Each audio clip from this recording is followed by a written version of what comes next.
Après leur fiançailles, Alice m'a approché, et m'a dit que nous devions parler, a écrit la fille dont la future belle-mère lui a dit comment s'habiller pour la cérémonie de mariage de son père. La fille a refusé de se conformer aux instructions et a préféré ne pas assister au mariage. Remplacer votre mère par une autre femme n'est pas facile, surtout lorsque votre père commence à sortir avec une autre femme 8 mois après la mort de votre mère. Vous avez besoin de temps pour accepter que votre mère n'est plus là, et que votre père cherche une autre partenaire de vie. Les belles-mères sont généralement bien acceptées par les enfants en bas âge. La situation se complique avec les adolescents et les enfants plus âgés. Une jeune fille de 15 ans s'est ouverte sur le fait que son père avait épousé une fille qui avait presque 10 ans de plus qu'elle.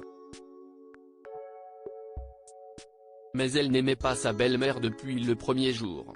Une nouvelle femme Sroran Curious Gal s'est ouverte sur le fait que son père de 42 ans a épousé une jeune fille de 28 ans, nommée Alice. Ils se sont fiancés et ont prévu de se marier très vite. La jeune fille a avoué qu'elle n'aimait pas Alice, parce que son père avait commencé à la fréquenter 8 mois après le décès de sa mère. Son père ne l'a jamais forcée à établir une bonne relation avec Alice, et elle ne souhaite pas non plus être amie avec celle-ci. Elles ont une relation respectueuse, mais elles ne sont pas proches l'une de l'autre comme d'autres relations mère-fille. Instruction de mariage après leur fiançailles, Alice m'a contacté et m'a dit qu'il fallait qu'on parle, écrit-elle. Sa future belle-mère avait des instructions étranges pour elle, sur la façon dont elle devait s'habiller pour la cérémonie de mariage. Elle lui a dit de se couper les cheveux, de se maquiller légèrement, et lui a interdit de porter des talons. La jeune fille ne s'attendait pas à entendre des instructions aussi inflexibles. Elle accepte de se maquiller légèrement et de porter des chaussures plates, mais il est hors de question de se couper les cheveux. La fille a refusé. La jeune femme a refusé de se couper les cheveux, parce que sa mère l'a aidée à les faire pousser longtemps. Elle avait hérité de sa mère ses longs et beaux cheveux, et voulait les garder en souvenir. Alice n'était pas d'accord avec cette décision, car elle pensait que sa future belle-fille voulait être plus belle qu'elle au mariage. Elle a écrit, Alice n'avait des instructions que pour sa future belle-fille et pas pour les autres femmes invitées. La jeune fille ne s'est pas sentie à l'aise à ce sujet, et a refusé de couper ses cheveux courts. Son père est intervenu et a demandé à sa fille de couper ses cheveux, parce qu'il finirait par repousser. Mais la jeune fille a refusé et a dit qu'elle choisirait plutôt de ne pas assister au mariage. Elle s'est ensuite sentie coupable d'avoir dit cela, et a envisagé de se couper les cheveux courts.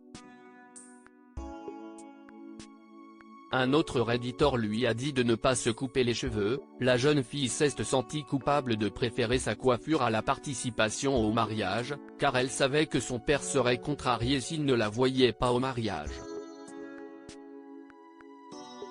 Elle savait également qu'il lui faudrait beaucoup de temps et d'efforts pour faire repousser ses cheveux.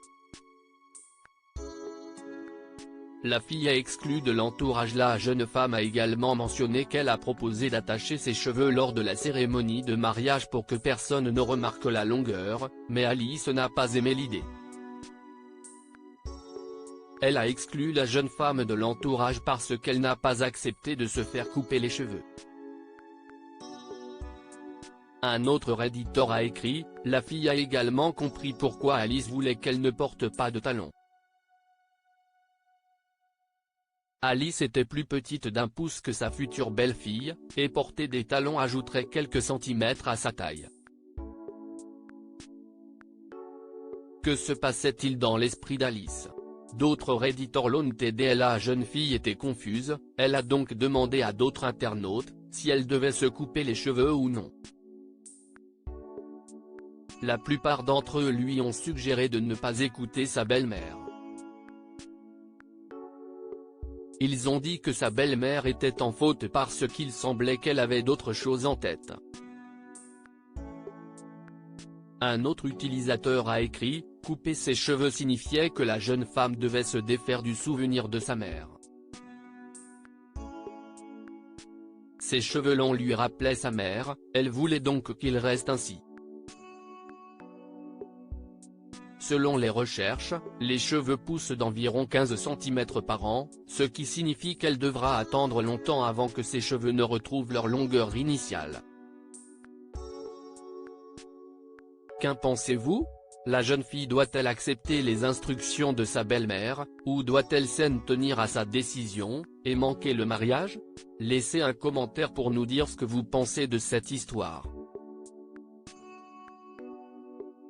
Découvrez l'histoire de cette fille qui a découvert les derniers vœux de sa mère, mais était détestée par sa famille. N'oubliez pas de vous abonner à Mon Mama sur Google News.